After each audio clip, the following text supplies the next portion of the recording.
This is a little public service announcement on the perils of playing games like the three-shell game or any of its cousins for money. So let's begin. It's a little game of hanky-poo. There's 2 for me, and there's 1 for you. Just follow the P while I move things a little. I won't move them far. See, it's still in the middle. Now, this really is a simple game, but it could drive a guy insane. The P starts in the middle, and it ends in the middle. The game's not that easy. Most contend once the P jumps from the middle to the far end.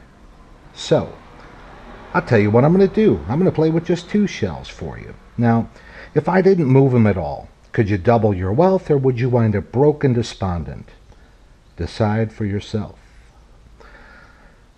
I'll tell you what. Give it one more crack. I'll leave one arm behind my back. And I'll move real slow. Concentrate now. Just follow the P and don't get distracted listening to me. There you go. Now, if you were just guessing, you could lose over here. If you think seeing is believing, you lose right there. Only 1 in a million can stay on track and bet the P is in the hand behind my back. That's the 3-shell game and 5 pretty darn good reasons why you don't want to play me for money. But if you see the game on the streets, you have got a whole different set of problems. They are going to start out with the P under the center shell just like I did, but then they go into a series of rapid hand manipulations like this. That one there is called the counterclockwise maneuver. It causes the P to jump from this shell over to this shell. On the other hand, if he goes in a clockwise direction, whoa, that's quick. Now that's going to cause the P to jump from this shell over to this shell. Now, street guys have made an absolute fortune on this one. Here's what happens. It starts out in the center. They do this little clicky thing on you. Now, everybody always bets on one of those 2 because, well, they were the only ones that moved. Plus, he did the little clicky thing on you. But here's what happens.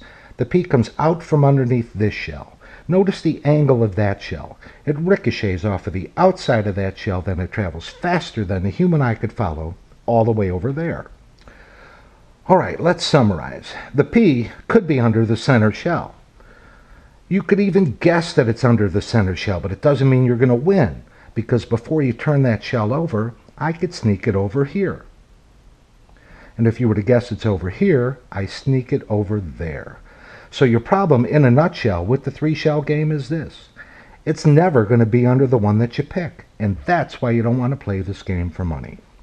This concludes my public service announcement and part of my debt to society. Just kidding. Thanks very much, folks. I hope you have a wonderful day.